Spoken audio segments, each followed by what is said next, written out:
This is Charlotte Talks. I'm Mike Collins. On the local news roundup, another CMPD officer-involved shooting results in protests and some emotional reaction from City Council. The U.S. Supreme Court hears arguments in North Carolina's political gerrymandering case, but justices appear reluctant to take a stand. The long-awaited Mueller report goes to the Attorney General, and reaction begins. South Carolina Senator Lindsey Graham says it removes a cloud from the president and asks for an investigation of the FBI.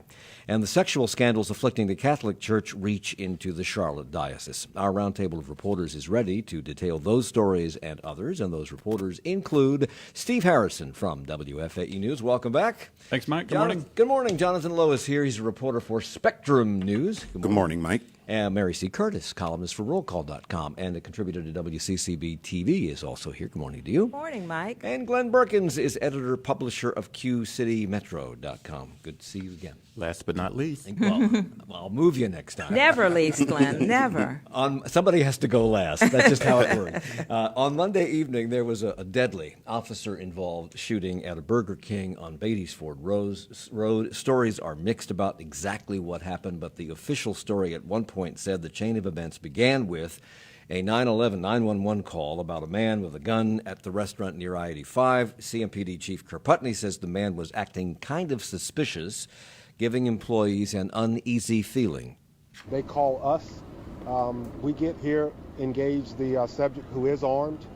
There are multiple commands to drop the weapon as we engage him outside in the parking lot. At some point, the officer, one of the first arriving officers, perceived a lethal threat, fired at least one round, striking the subject. And it didn't take long for some members of the public to react. Shoot first, ask questions later. That's what it is. That's what it is. They already know. You see me? Shoot first, ask questions later. Just show me my name. Shoot first and ask questions later. That was the primary chant. Those were onlookers who gathered across the street following the shooting. There was also a school walkout, I'm told, over this incident. Are we still unclear about precisely what happened that night? I believe we are, but we could get some answers soon. Just last night, the chief held that community meeting, and I know that he said to at least the media that were there, there is body cam video, and that they will not fight a judge releasing that video. And police say that 27-year-old Danquirius, is that how you pronounce his name? Danquirius. Danquirius Napoleon Franklin was armed and involved in a dispute with his old girlfriend and her new boyfriend, if that's correct. 911 was dispatched after a person in the restaurant reported that he had a gun. Did police see that gun? I don't think we know. Right. These are often fluid situations, and we've seen enough of these situations to know that it's probably wise to withhold judgment in terms of what happens until that police video is released. I know that there were 2 911 calls as well, Okay. Mike, reporting that. And it was reported that Mr. Franklin had been hospitalized for several days at Behavioral Health Services in the past because of some personal problems. Has that been confirmed? I believe it has. The chief did mention that yesterday. Do we know if that is alleged to have played a role in his alleged behavior at the restaurant on Monday morning? Again, I think, you listen to the 911 calls, and the people that called in were pretty emphatic about someone with a weapon threatening employees now and other people in the restaurant. As we have seen in the past with these, there's a lot of stuff that is said and put on social media. One of the things, and this has not been confirmed, is that maybe Danquirius Franklin was not the person that was the subject of that 911 call or those 911 calls. But again, that's something that has gotten on social media and has kind of snowballed. So it's this fight against facts until we have, in this day and age, you need video proof, and that could come, like I said, with the body cam video. And that muddling of the waters there plays into something that Vanessa Cloud, who was alleged to be one of Franklin's childhood friends, told WBTV, that the police description of her friend, Mr. Franklin, was the complete opposite of the person she knew. He's pretty much a loving, caring person. He loves basketball. He loves his kids, his friends, his family. So, I mean, that's definitely not the person that I know. So CMPD said that they found a gun on the scene.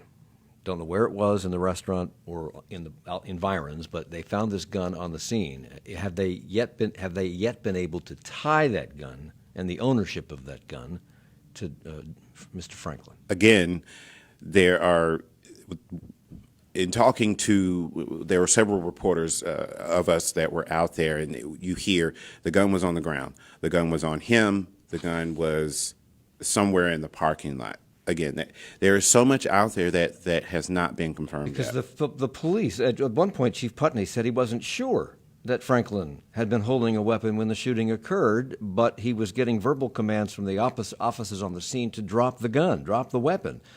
That has yet to be cleared up?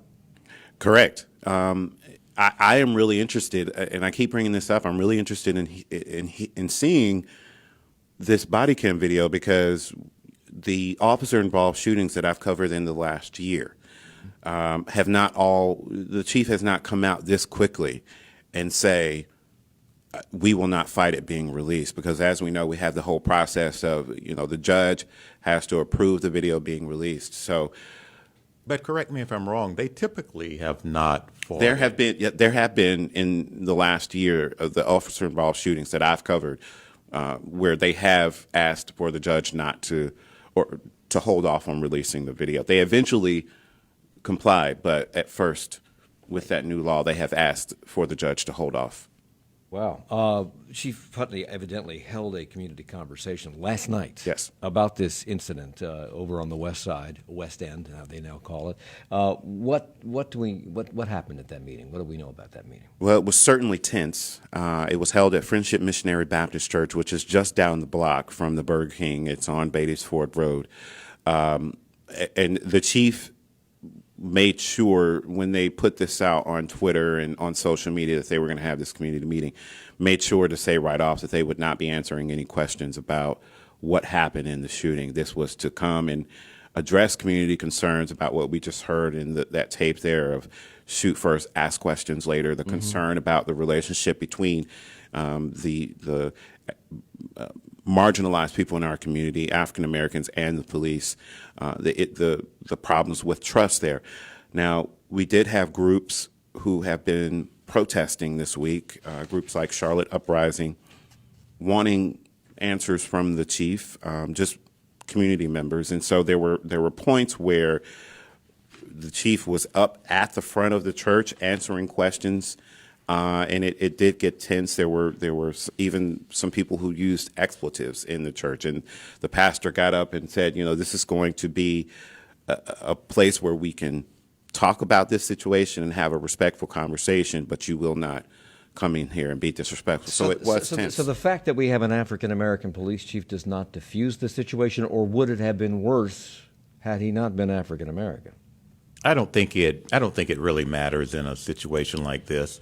I think these cases tend to build on each other, and it's not about this latest shooting. It's about shoot first, ask questions later. The chant that developed across the street as the investigation was going on, is that based on previous incidents or what they perceive to have happened in this incident?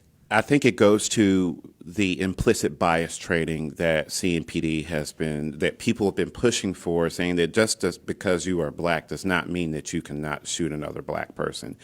And that is why was the officer involved? She was female. Correct. Was she But black? in past shootings, I don't think the Keith Scott shooting, it was a black officer. I don't think it's about CMPD at all. I don't think it's necessarily about this shooting. As I was saying, I think these things build on each other, whether it's here or whether it's in another police jurisdiction or, for that matter, another state. Mm-hmm. There is a perception out there, right or wrong, that that in certain situations involving young African American males, that police officers are too quick to pull the trigger. Mary. Yeah, I believe it's not, as Glenn was saying, a black or white. It is blue, and it's not in a vacuum. And that's why the chief realized he had to get into the community and talk about it, because all of these things build on one another. You can see it, right now, the situation that's going on in Chicago, where a lot of people are saying that the Mayor Rahm Emanuel and the chief of police, who also is black, that they are very outraged about the situation with Jussie Smollett. And let's face it, his story is shady, I will say that. But they were saying, where was this outrage when you had Laquan McDonald getting shot 16 times, and the police officer who was convicted of murder got 7 years. And everybody knows these stories that are going on now. So it is a situation that is ongoing of the trust between police and the communities they cover, and we'll see it reflected anytime something like this happens. I think these communities want to be policed, but they just want to be policed to have accountability as they would in any neighborhood in Charlotte, and that most of the people in the neighborhood are thought of as law-abiding citizens when the police do investigate. But it's going to get heated because, as Glenn said, these emotions are building from city to city. I think it's Go ahead, Glenn. I said before on this show, convicting a police officer of a shooting is one of the toughest things to do in the judicial system. We saw the situation in North Charleston where a traffic stop, a man was running away, and we saw the officer shoot the man in the back. And that first trial, was that a hung jury? Or yes, there was it one. Ended in a hung jury. And I don't think many people, or at least I think a lot of people thought that would probably be a slam dunk conviction. We saw it with our own eyes, but it wasn't. And all of those things play into this, that there is a feeling that there is one set of laws for us, and then there is another set of laws for the police officers. Jonathan. I was just going to add that the chief being there last night, right as he was headed there, we did have the horrific shooting on North Tryon Street. The innocent woman who was driving, I think she was headed to work or something like that, and was caught in the crossfire of a shootout. And the chief made the point with another media before he went into that meeting, saying, I wish people would get this enraged about the senseless violence in this city as they do. And he actually said it feels like people only get upset when it involves the police. But Glenn, as you were saying, what do you, I mean, you didn't necessarily think that was kosher. Well, both can Well, be true. I both mean, can be. you can be Right. very upset Or you at make a good these point. senseless killings, and I think people are in the communities. That's why they want the police there. But when some folks outside the community say, well, what do you want? Do you want, you're going to criticize the police, and, but you want them to police your communities. And yes, both are true. And let's face it, there's a difference between someone out there committing a senseless act of violence and government-sponsored violence. Police officers are government officials. So, yes, we have a right to expect more from our It puts the government. police in a difficult situation. If you're responding to a 911 call about somebody at a fast food restaurant who allegedly has a gun, and the police officers say, drop the weapon, which indicates that they have seen a weapon, and they find ultimately a weapon on the scene that may or may not be the victim's weapon, and in this case, the victim alleged perpetrator, what are they supposed to do? I agree wholeheartedly, and which is why I said early on, I think it's best that we not judge any individual situation until we know the facts. Yes. Well, this seeped into City Council, and when we come back from the break, we will hear some City Council reactions to what happened on Monday morning, because the council met Monday night. We'll also hear about North Carolina's interface with the Supreme Court on gerrymandering. That's all upcoming and more on Charlotte Talks in the Local News Roundup on WFAE. Support for Charlotte Talks comes from WFAE members and Northeastern University, where learners and innovators can access a lifetime of experience-driven discovery in Charlotte and throughout Northeastern's global university system of campuses and industry partners. Northeastern.edu/experience. And the Charlotte Symphony. Christopher Warren Green returns to lead the orchestra and symphony chorus in Mozart's final work, his Requiem, April 12th through 14th at Belk Theater. Tickets at charlottesymphony.org. Well, people continue to move into Charlotte every single day, about 60 people a day at last report. You can see the result everywhere you look. Endless construction, increasingly congested roads, a real estate market in gridlock. Housing is becoming less affordable as new construction struggles to keep up with demand. So this has been a troubling trend going on now for several years. How much longer can it last? We get some expert opinions Monday on this program at 9. Who's been cleared of wrongdoing, President Trump or Jussie Smollett? He abused the city of Chicago. They better get their story straight. Also, Oklahoma forces the makers of OxyContin to pay a heavy price.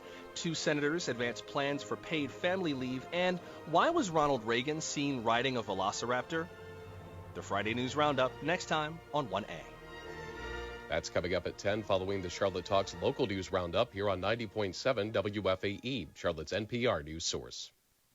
It's Charlotte Talks on listener-funded 90.7 WFAE and 90.3 WFHE. I'm Mike Collins. It's the local news roundup, and that is why Glenn Berkins is here. He's the editor-publisher of QCityMetro.com. Jonathan Lowe's been doing a lot of talking because he covered the incident with Spectrum News, and I'm glad you were here this morning. Of course. Mary C. Curtis from RollCall.com and also WCCB, and Steve Harrison from WFAE News. You can all watch the back of Mary C. Curtis's and Jonathan's head on Facebook Live this morning. All right, so because of what happened on Monday morning, in the aftermath of what's been going on around the country, and of course here in Charlotte with the Keith Scott shooting and what happened downtown because of that, there was reaction. It seeped into the city council meeting on Monday night, and Mayor Vi Lyles became pretty emotional while talking about this. We must always remember that loss of life is someone's child, and for that, we are truly, truly sorry that any kind of loss has to occur like that.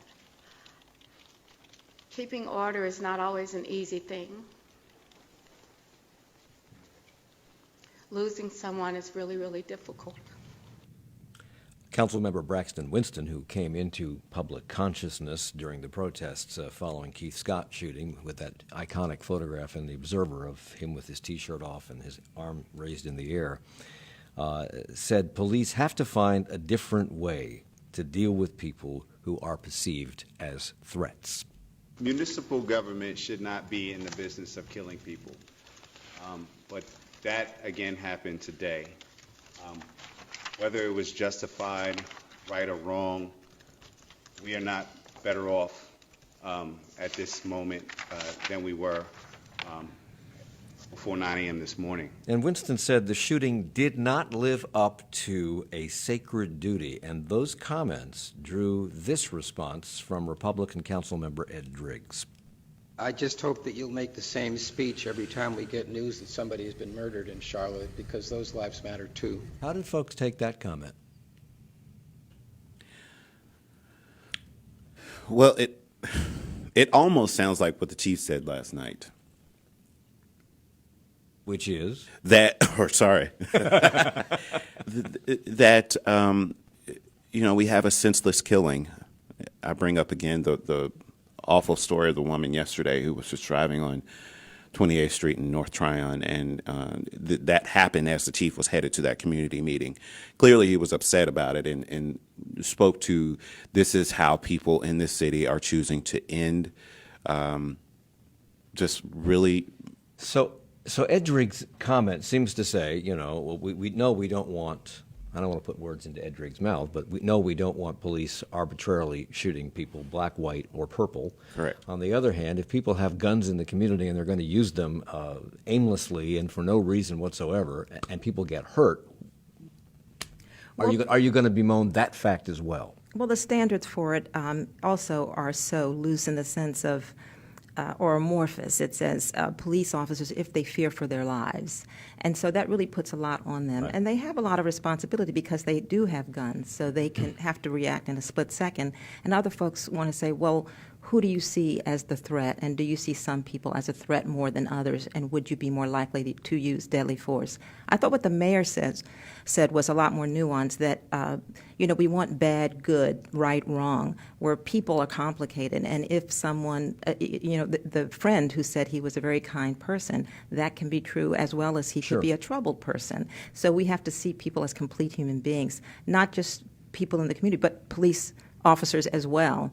And that's just very difficult. But as Glenn said, they're the ones with the guns. So. I was going to say on council, that exchange between Braxton and Ed Driggs, I mean, they have that discussion not about police shootings, but about a whole number of issues all the time. They've become, Ed Driggs, I think, it feels like it's his job. They're very different politically, And they go back and forth on so many issues, even apart from police violence.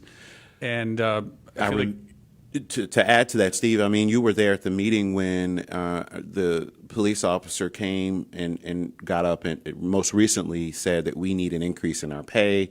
Officers are leaving at a pretty large rate, and that sparked a back and forth between Braxton and Ed on how to properly pay police officers. So yes, it's a contentious topic that rolls off in and then there's weird just ways in with between the two personalities. There's just so much. Even apart from this issue, it just goes to everything. Well, that's a stand-in, I think, for this community in some ways, because we still are segregated in some ways residentially, that there'll be some folks that'll see things one way, and some will see things the other, well, I think and they'll just be we're seeking a cross microcosm purposes. of what's going on in the country. Yes, Republican, and the Democrat, world. conservative, liberal.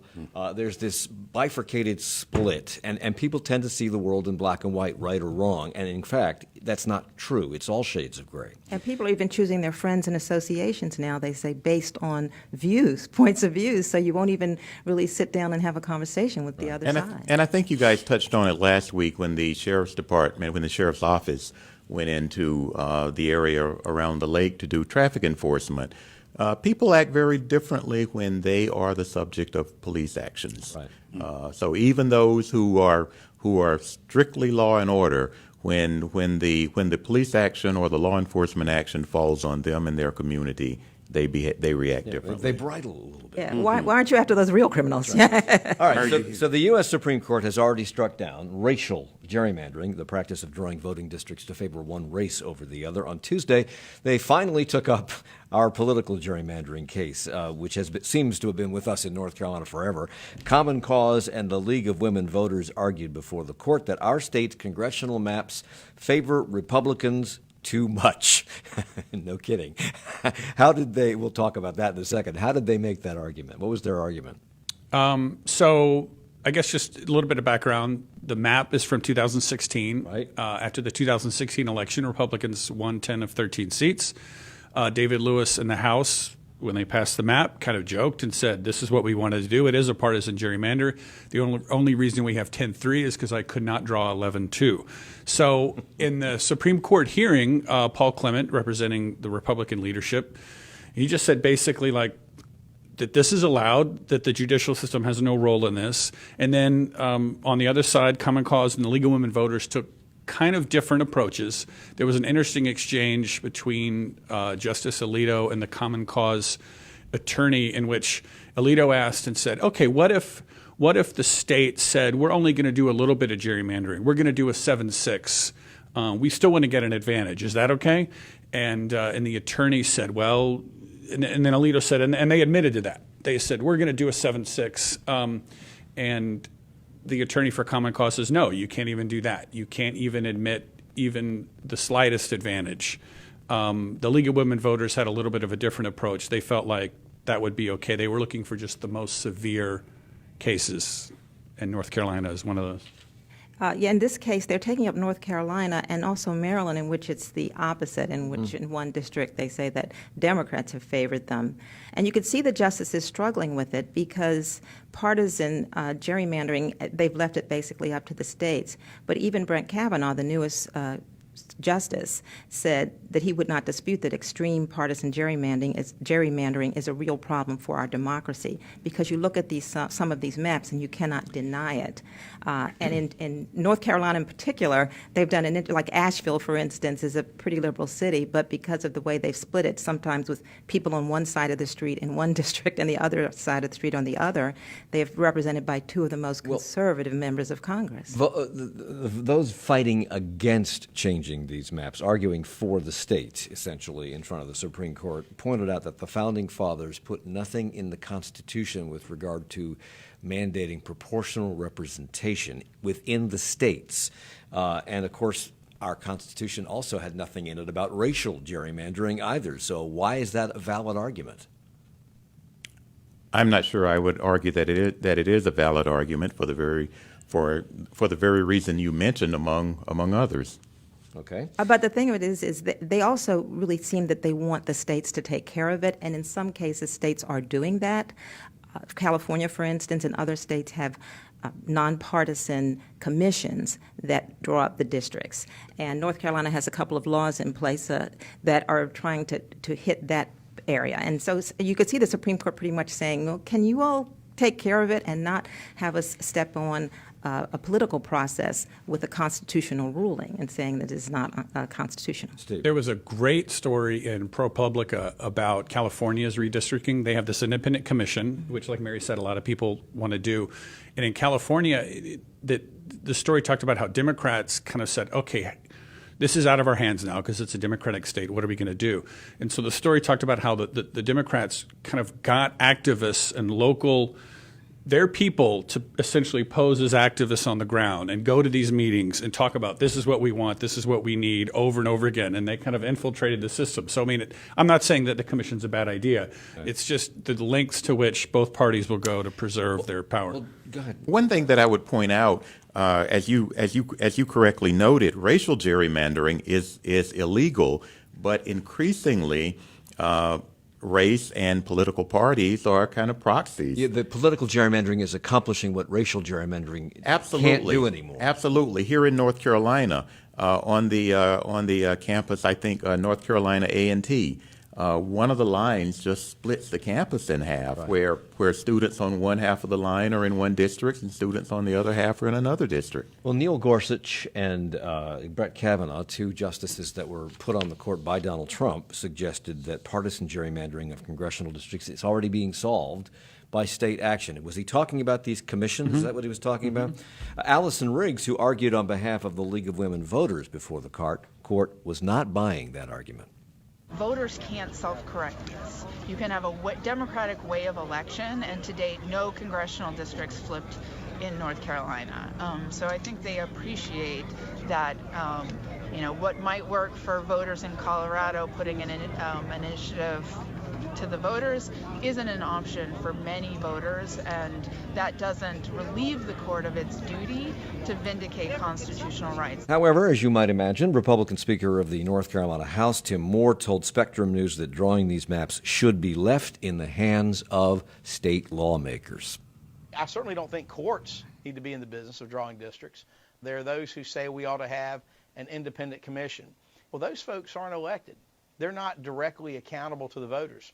So my argument would be that if you take this responsibility away from the legislature, you would then be taking the power away ultimately from the people. So if voters in North Carolina took the Speaker at his word and take the power, how would they go about forcing the legislature to draw districts more fairly? What power do the people have in terms of influencing either the legislatures to draw these or to influencing the legislature to allow a referendum to do it in a nonpartisan way?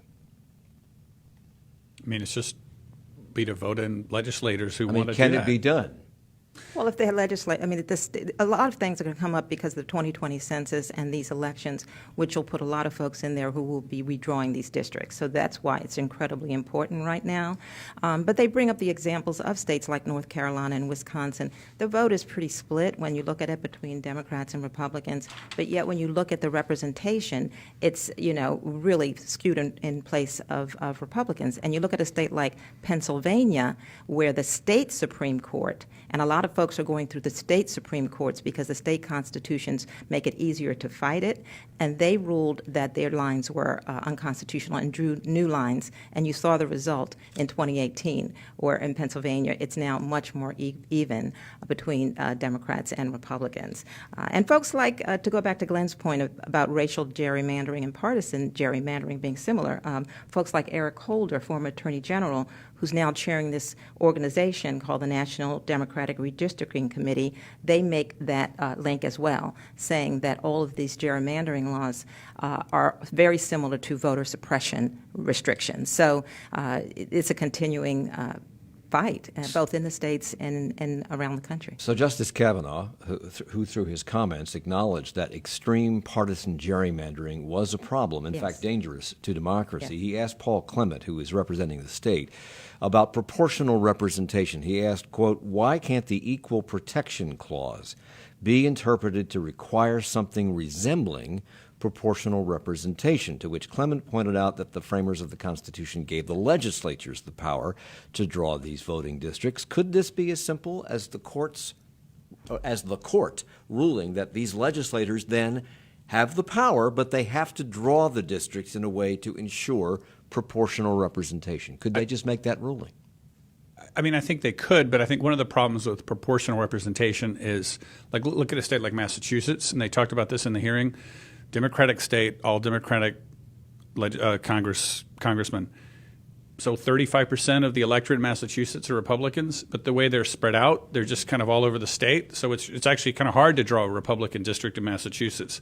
But under proportional representation, they would need third of the seats, quarter of the seats. So I think the big issue with this is just, where do you draw the line? How do you say this is good and this is bad? And it's just really difficult. For people who are only Congressmen and women. For people who are only peripherally interested in this actually is incredibly important, and there is an urgency to this. You wrote a column about this in Roll Call. We did a program about this on Monday, and both your column and that program pointed out something that is the same thing, that because of computers and the ability to draw these districts with laser precision, that if we don't do something, the voters are going to lose confidence in democracy and the voting system. Why vote? It doesn't matter. It's true. It's become more of a case of politicians picking their voters rather than voters picking the politicians, because they can look not only at your party, but how you voted in the last elections. And that's why you get these incredibly circuitous districts, because people are doing it. So it used to be done, but it was cruder. Now it is down to a science. It is, and it is a science. Yes, it's a science. So what happens next? There's a Maryland case that's approaching the Supreme Court. As you said, you pointed out that the Republicans are complaining in that case. It's one district, not the whole state. But the whole state of Maryland is about the size of one of our districts. But I'm from Maryland. Wait a minute. And they have a Republican governor. Right, but the Republicans there are saying that the Democrats shut them out through gerrymandering out of one district. So that case is coming to the Supreme Court. Will they hear that case before handing down a decision on ours, and could either case affect the other? Well, they've kind of put them both together for these hearings. And it's fascinating because the Republican governor of Maryland, Larry Hogan, and the Democratic governor of North Carolina, Roy Cooper, wrote a joint op-ed in the Washington Post, but both basically saying this partisan gerrymandering is a bad idea. And they could, and the court can do any number of things. They could decide these cases very narrowly, or they could issue a sweeping ruling that would uphold or strike down partisan gerrymandering. So I have 30 seconds left before the break, but the 2020 census is looming large, and all of this starts over again as a result of the 2020 census. When can we expect a decision, one way or the other, or no decision at all from the court? If there's a decision, they're thinking it's probably going to be in June sometime. And then you have even the census, which your question about citizenship is under investigation. So even that's not settled. So we get reaction to the Mueller report, or at least the summary of the Mueller report being released, and the Charlotte Catholic Diocese is in the news. We'll talk about that when we come back. Support for Charlotte Talks comes from WFAE members and Actors Theater of Charlotte, presenting The Great Beyond, a paranormal comedy about family, loss, and forgiveness in collaboration with the Children's Theater of Charlotte. Details and tickets at atcharlotte.org. And NC by Train, helping transport Charlotte travelers with 4 daily trips and 9 stations. Schedules, tickets, and more available at ncbytrain.org. The Attorney General gives his summary of the Mueller report, which was given to Congress over the weekend. The summary was, not the report. House Democrats want the Justice Department to release the full report now. The Trump administration moves to strike down the Affordable Care Act, and Chicago prosecutors drop charges against actor Jussie Smollett. Those and other stories as the Roundup shifts its focus to national and international news on 1A in 20 minutes. And we're coming right back with more of our roundtable of reporters in a moment.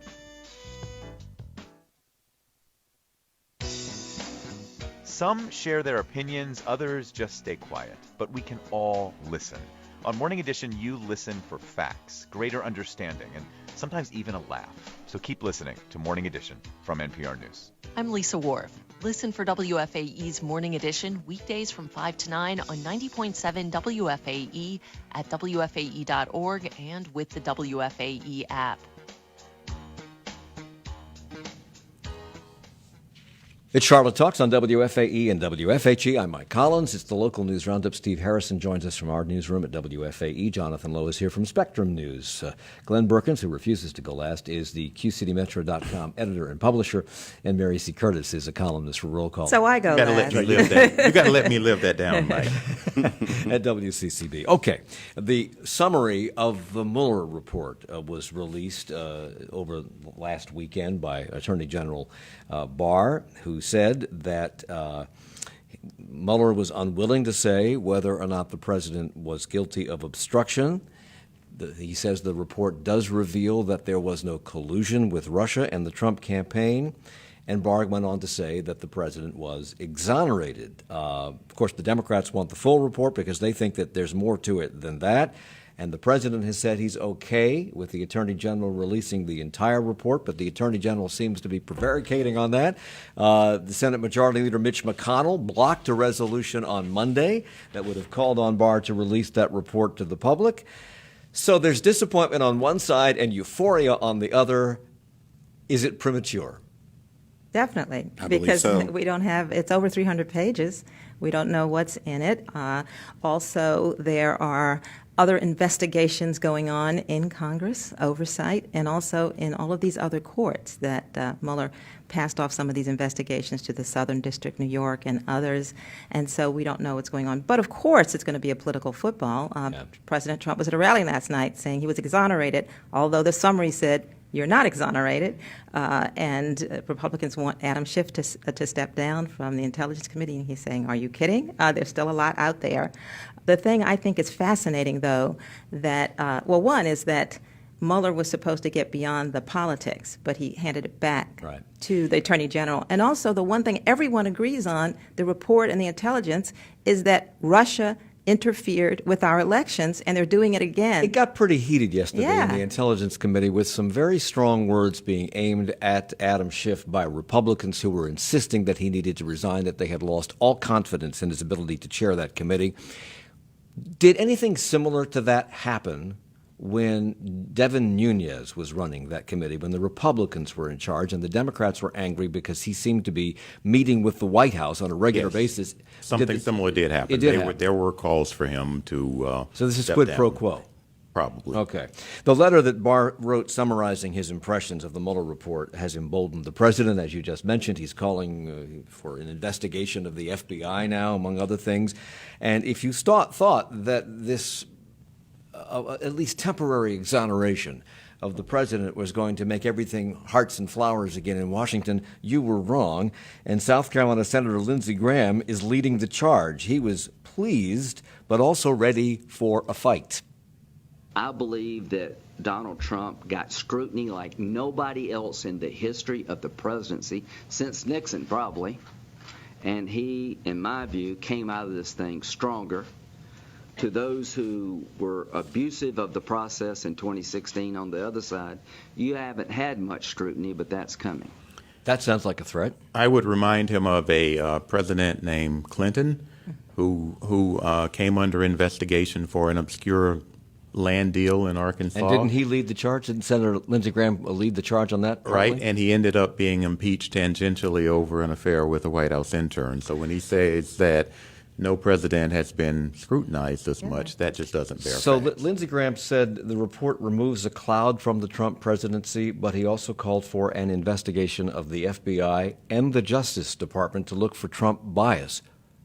Simple question. Yes, sir. I mean, I don't know how you'd answer this quickly, but who would investigate? If you're investigating both the FBI and the Justice Department, who's going to do it? CMPD? He wants them to call another special counsel, to appoint another one, which I doubt is happening. And the Also, interesting part is he would be investigating people he appointed. Yes, because all of these people, they say it's a Democratic plot, but these are all of them are Republicans. Mueller, Comey was, all of these folks. McCabe. Yes, Yeah. McCabe, Rosenstein. So, Rosenstein. yeah, all of them. They're So, all- and they were appointed. And, it also, for something that was supposedly a witch hunt, it's caught a lot of witches, I guess. So the president has characterized some of the things done during this investigation as treasonous. I'm not sure exactly what he's referring to, but because he just points these things out. And once again, he brought up the Steele dossier in his comments. That's the document that alerted the FBI to possible Trump ties to Russia. It was given to the late Senator John McCain, who then consulted with his friend Lindsey Graham, and it was Lindsey Graham who said, turn it over to the FBI.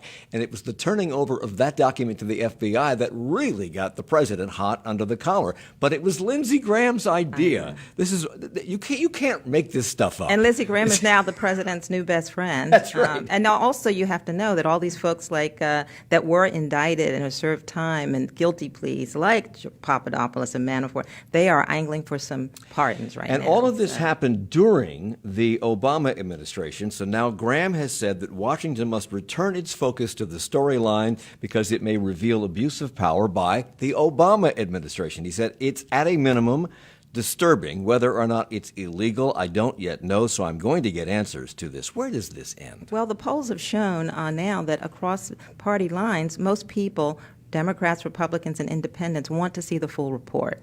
So that'll happen if William Barr lets go. He says things have to be redacted because of security purposes.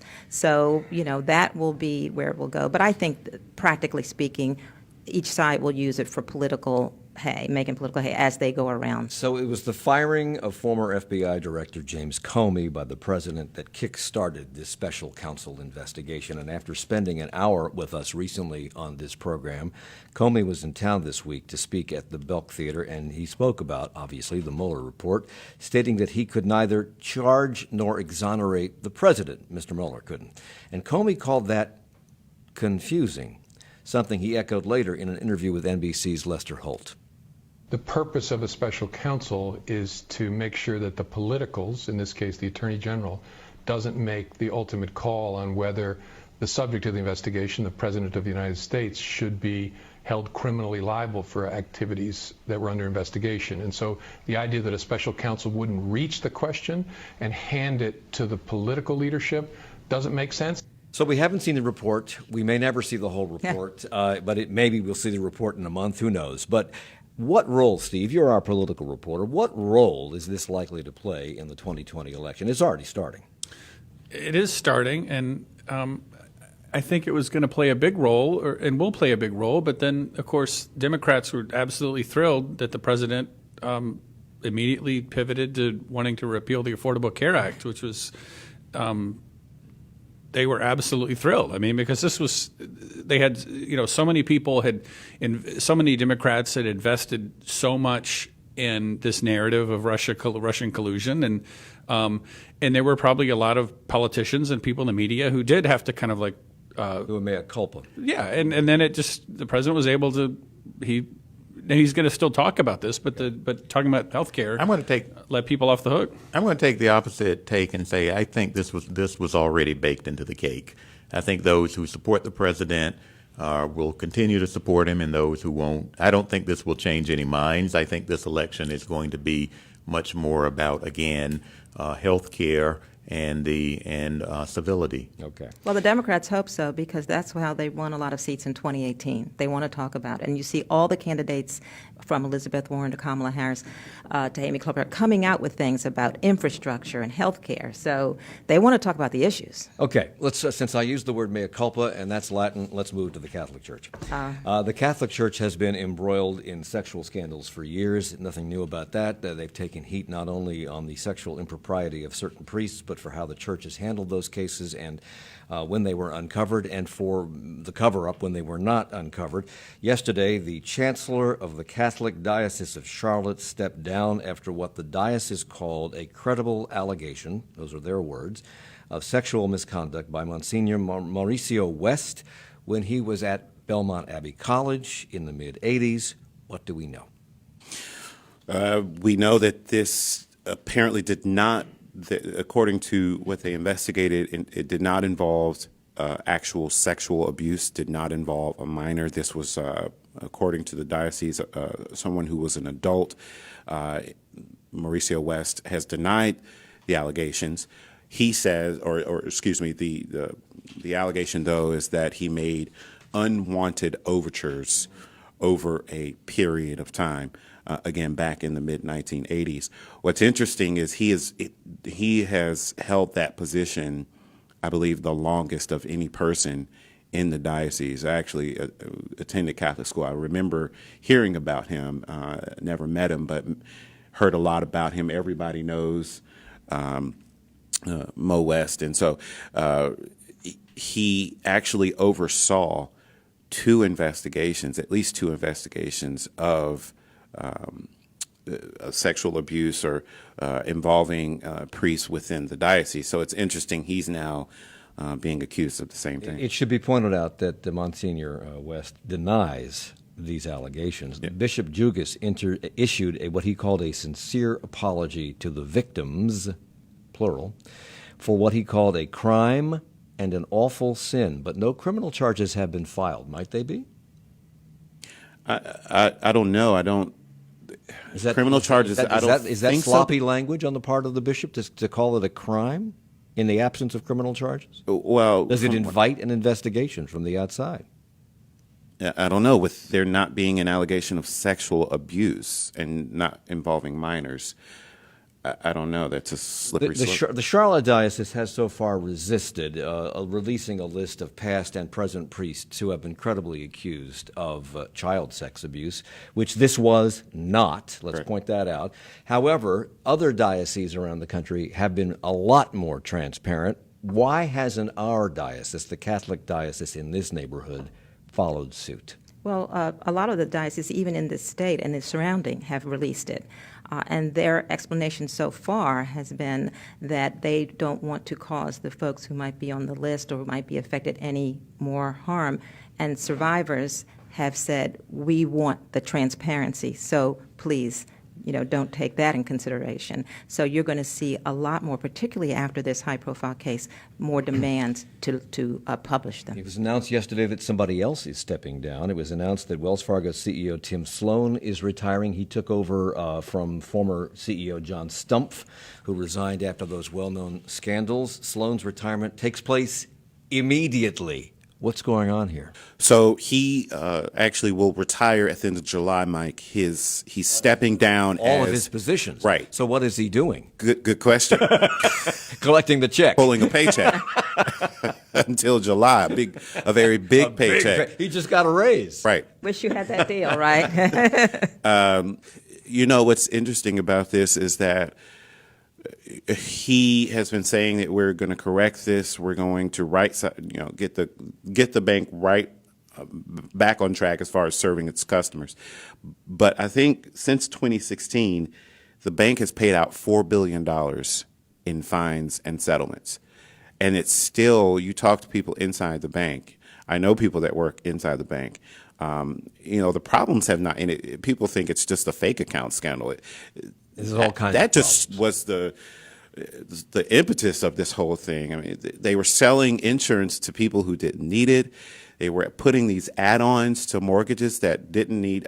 It spread to so many parts of the bank under Tim Sloane's leadership that he has been in battle for so long. It was hard to see how he would continue. In his statement yesterday, he said it had become apparent to him. To successfully move Wells Fargo forward will benefit from a new CEO and fresh perspectives. He's just come off of a House Committee on Financial Services hearing in which they just shot rockets at him. And then the same day that he was in that hearing, the Office of the Comptroller of the Currency said they continued to be disappointed by Wells Fargo's corporate governance and risk management programs, and that's something they rarely do. What did Elizabeth Warren have to say about his stepping down, Mary? Well, she was pretty intense about it. This is her issue, financial equity. She said, about time, although she had a word in between about and time. Tim Sloane. And have you said on the radio? No. Okay. Tim Sloane should have been fired a long time ago. He enabled Wells Fargo's massive fake account scam, got rich off it, and then helped cover it up. Now let's make sure all the people hurt by Wells Fargo scams get the relief they are owed. And Patrick McHenry, Representative Patrick McHenry, right here from our home state, he is a ranking member of the House Financial Services Committee. He was quick to put out a statement right after this. He said, quote, "The bottom line is that we have not seen the type of cultural or institutional change so desperately needed at Wells Fargo. The bank needs a change agent. I will be watching closely to ensure the next leader of the organization shows commitment to rebuilding trust." Only a couple of seconds left, but on Tuesday, Charlotte-Mecklenburg School Superintendent Clayton Wilcox proposed a 15% hike in county funding for CMS next year. Nearly half of that extra $70 million going to teacher pay and staff pay raises and more emotional support staff. That sounds like a surprise to me. Was it, yes or no? I think 15% is a lot compared to how much people are going to be paying out. We still don't know the tax rate. Right. And one of the things that's included in that is they're asking for an increase in the local supplement that teachers get as part of their pay. 60% of the school's funding comes from the state, and it's always a battle, it seems to me, with the county commission on their portion of the funding. And when you tack on this extra $70 million, have we heard any reaction at all from any county commissioners to this proposal? Not yet. They haven't had a meeting since the superintendent unveiled the budget. I know that Vil Malik, who's Dr. Vil Malik, is a former teacher. She was there taking notes. She's the only commissioner I actually saw at that board meeting, right. At that school board meeting where he unveiled his budget. So it remains to be seen how they're going to react to that supplement part. And this time you get to be last. You get the last word. Jonathan Lloyd. Reporter I'll take it. Okay, from Spectrum News, Mary C. Curtis, roll call columnist and contributor to WCCB TV. Steve Harrison is with us from WFAE News. I meant to put you last. And Glenn Berkins is editor and publisher from QCityMetro.com. Thank you all for the hour.